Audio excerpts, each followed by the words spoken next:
He claimed to have hidden a treasure somewhere in the New World.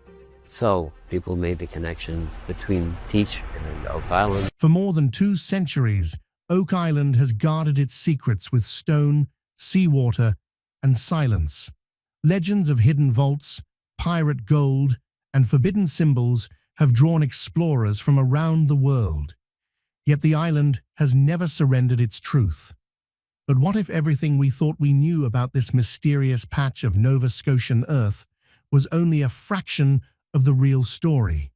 What if the greatest treasure buried on Oak Island wasn't just gold, but a secret capable of rewriting the entire history of piracy, engineering, and global power? For decades, Rick and Marty Lagina chased clues that seemed to lead nowhere. Strange artifacts, collapsed tunnels, cryptic maps. Each discovery only deepened the mystery. Yet none of it prepared them for what they were about to uncover.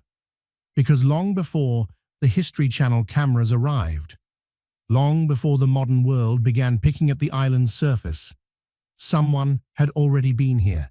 Someone with the knowledge, resources, and ruthlessness to build a vault system so advanced it defies belief even today. And the shocking truth?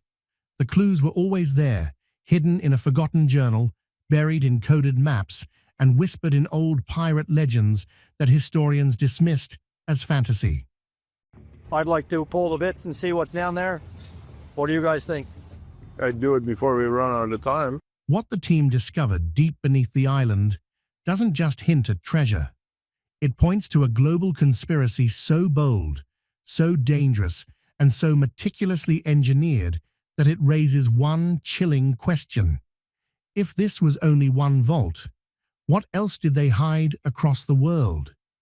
In the final years of the 17th century, the world of piracy stood on the edge of transformation, and at the center of it all was a man whose legend would outlive him by centuries, Captain William Kidd. As he awaited execution in 1701, witnesses claimed he spoke of a massive cache of treasure hidden somewhere in the New World, a parting confession that blurred the line between myth and truth. Kidd was no ordinary outlaw. He operated at a time when piracy, privateering, and political ambition were tangled so tightly that even governments hesitated to reveal what they truly knew. His activities between 1695 and 1699 took him across the oceans, striking deals with merchants and monarchs alike, giving weight to the possibility that he had indeed stashed away a fortune to bargain for his life. That hint, that whispered promise of gold beyond imagination, ignited rumors that spread across ports from Jamaica to Boston, fueling a mystery that would take root far from where Kidd ever sailed. Nearly a century later, in 1795, 3 young men on a remote Nova Scotian island stumbled upon a peculiar depression in the ground. Strange markings scarred the trees, and layers of carefully placed timbers lay buried beneath the soil, signs of construction far too deliberate for nature to explain. These early settlers, living in an era when Kidd's legend still drifted through taverns and seaports, made the connection instantly. The clues seemed to match the stories. A hidden hoard buried deep, protected by cunning engineering, waiting for someone bold enough to claim it. The island's mysterious pit became a magnet for speculation, drawing treasure hunters generation after generation. Some believed it was merely a clever trap. Others were convinced it was the final resting place of Kidd's elusive bounty. But whatever the truth, one fact was undeniable. By the dawn of the 19th century, the seeds of an extraordinary hunt had been planted. As more people arrived and more daring excavations began, the whispers of Kidd's confession grew louder, intertwining folklore with archaeology. Every artifact, every carved symbol, every rotted beam pulled from the depths of the island felt like another echo from the past, a reminder that the chase they were now part of began not in 1795, but in the final breaths of a condemned pirate whose secrets refused to die. For more than 225 years, the shadow of William Kidd has loomed over Oak Island, shaping a journey that has outlived kings, empires, and the men who first carved their hopes into the island's soil. In 2018, after years of storms, setbacks, and countless unanswered questions, Oak Island delivered a moment that felt like the island itself, finally whispering back. The drilling rig, groaning under the weight of another deep push into the earth, descended through layers of stubborn soil and ancient timbers, signatures of human work long buried. The team gathered around the core extraction tube, expecting the usual mix of clay, gravel, and fragments of old wood that had taunted them for years. But something was different this time. As the core sample slid into the light, the technicians froze. Embedded within the dense material were tiny, shimmering flecks, particles too bright, too metallic, too unmistakable to be dismissed. It wasn't wood. It wasn't stone. It wasn't the island playing tricks. It was gold. The realization hit with the force of history itself. At precisely 160 feet, or just over 48 meters, the drill had pierced something that no scientific team working on the island had ever encountered before. For decades, treasure hunters had spoken of gold below, but never with proof, never with physical evidence pulled straight from the depths. Now, in the hands of the modern Oak Island team, lay the first undeniable indication that a man-made vault, possibly centuries old, truly existed beneath them. The air shifted. Conversations quieted. Even the machines seemed to fall still as the significance settled over everyone present. This wasn't rumor or folklore anymore. This was empirical. This was real. As the gold flakes glittered in the sunlight, a wave of emotion rippled through the group. Hope, disbelief, and a sudden, almost overwhelming sense of proximity to something monumental. The island had guarded its secrets for more than 200 years, but in that moment, just 160 feet below their boots, it had allowed a sliver of truth to escape. The discovery didn't just validate the legends, it reignited the hunt with a new fire, transforming a mystery into a scientific pursuit and pushing the team toward the next phase of the expedition with a determination they had never felt before. It was in a quiet Halifax auction house, far from the roar of machinery and the muddy trenches of Oak Island, where one of the most important breakthroughs of the entire investigation quietly slipped into Rick Lagina's hands. The item looked unremarkable at first, a weather-beaten leather journal. Its cover cracked, its binding fragile, its pages yellowed with the weight of centuries. But the dates etched faintly on the inside cover, 1690 to 1698, placed it squarely in the era when the great pirate powers of the Atlantic were rising and falling like storms across the sea. Rick purchased it almost instinctively, unaware in that moment that what he had acquired was not just another artifact, but a roadmap written by someone who had walked the line between myth and history. When the team began to study the brittle pages, the true magnitude of the find revealed itself. The handwriting was frantic, angular, and coded, using a mixture of symbols that blended Masonic glyphs with maritime shorthand known only to navigators of the late 17th century. There were star charts, carefully drawn with astonishing precision, aligning constellations to coastlines along the North Atlantic. Interspersed between them were engineering sketches, detailed cross-sections of tunnels, chambers, and mechanical flood traps that seemed far too advanced for their time. But what sent chills through the room was a diagram labeled only with an obscure cipher. Once translated, it described a buried vault measuring roughly 30 feet long and 10 feet wide. Those numbers hit with the weight of revelation because they perfectly matched the dimensions revealed by modern seismic scans on Oak Island. Scans taken more than 3 centuries after the journal was written. The deeper the team read, the clearer the connection became. This was not the diary of a simple sailor. It was the work of someone intimately familiar with the secret world of the ocean's underbelly, a figure operating at the very edge of the golden age of piracy, the same era when infamous captains like Kidd, Blackbeard, and Rackham carved their legends into history. The journal bridged that turbulent period with the mystery of Oak Island, suggesting that the engineering beneath the island was not random, not accidental, but the product of a coordinated effort by men who had both the means and the motive to protect unimaginable wealth.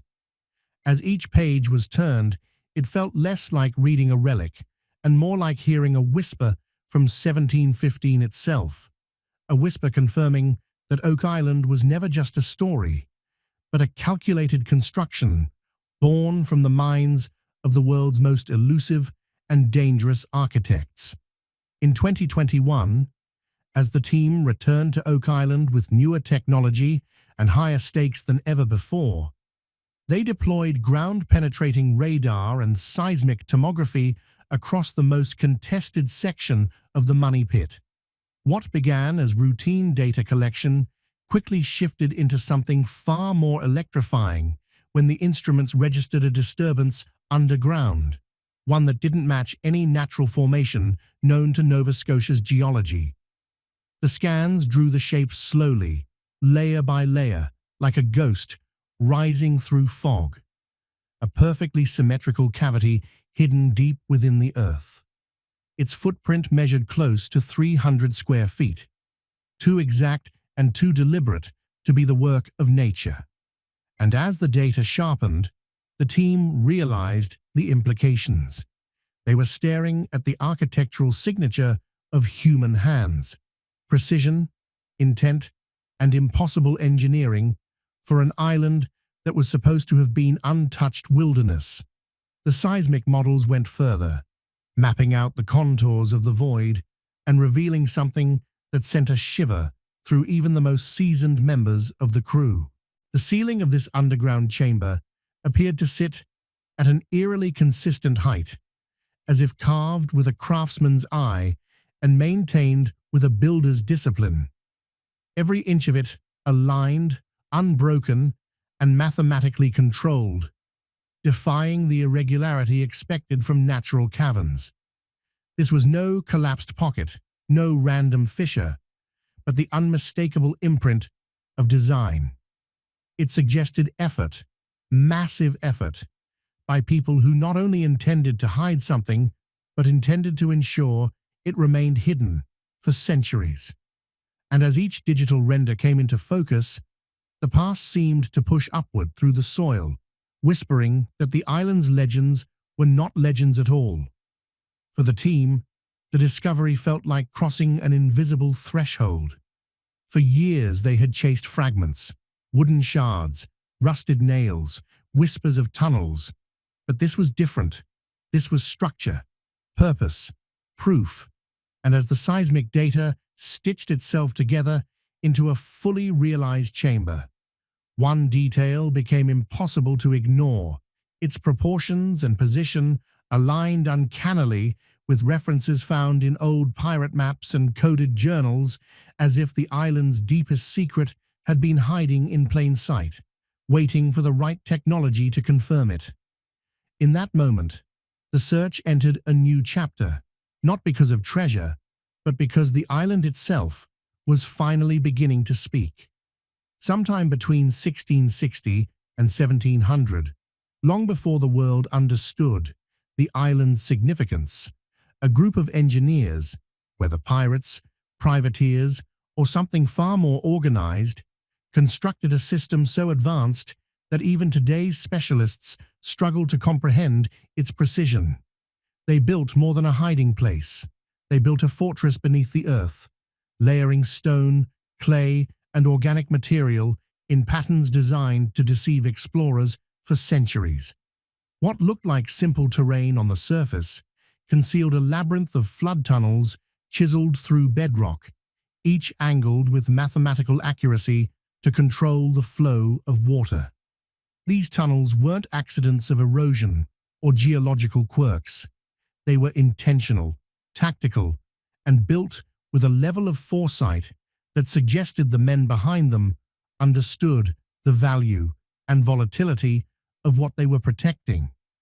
When the modern team finally stood inside the exposed chamber, the weight of 4 centuries pressed in around them. The air felt unnaturally still, as though the room had been waiting for this moment. But the calm shattered the instant a faint click echoed beneath their feet, so subtle it might have gone unnoticed, if not for the tense silence that preceded it. Embedded barely 1 inch lower than the surrounding stone floor, a pressure plate had awakened, engaging a mechanism that had not been touched since the age of sails and cutlasses. In seconds, water surged through the ancient tunnels, roaring into the chamber with terrifying force, nearly 2,000 gallons per minute, as though the island itself had been armed. It was a trap designed not merely to obstruct treasure hunters, but to destroy the chamber entirely if breached. As the water level rose, the truth became undeniable. Whoever built this vault didn't simply want to hide wealth. They wanted to protect a secret at all costs. The flood trap behaved with such mechanical discipline that it felt less like 17th century craftsmanship and more like an early precursor to modern military engineering. Its activation served as both a warning and a revelation. The builders anticipated intrusion, planned for betrayal, and engineered a defense so unforgiving that only those who understood its design, or those willing to risk everything, could ever hope to reach the chamber's depths. In that moment, the line between myth and reality dissolved, proving that Oak Island's treasure wasn't merely concealed, it was militarized. Between 1710 and 1720, a shadowy network of men moved across the oceans with a purpose far more organized and far more ambitious than simple plunder. When the team opened the cedar chest, recovered from the chamber, its age was unmistakable. The wood, preserved by centuries of darkness, still held the faint scent of the Levant, confirming its eastern Mediterranean origin.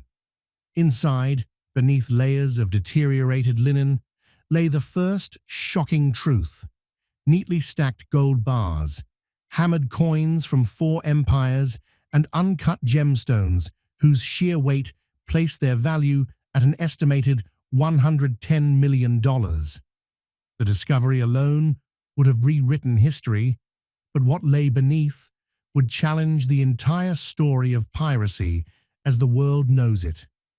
Carefully wrapped between sheets of brittle parchment were ledgers, financial records unlike anything associated with the chaotic image of Golden Age piracy.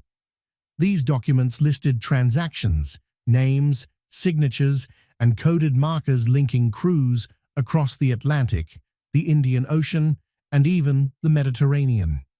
They revealed a covert banking system, a transcontinental pipeline of wealth that operated in the shadows of colonial power. These weren't impulsive raiders scattering treasure on remote islands. They were financiers, architects of a hidden economy that stretched across 4 continents. Each line item hinted at deposits, withdrawals, and shipments, all funneled through secret caches designed not for individual greed, but for long-term preservation. And then came the most stunning revelation. Tucked into a false panel at the bottom of the chest were maps, hand-drawn, meticulously detailed, and marked with symbols that matched the journal purchased years earlier.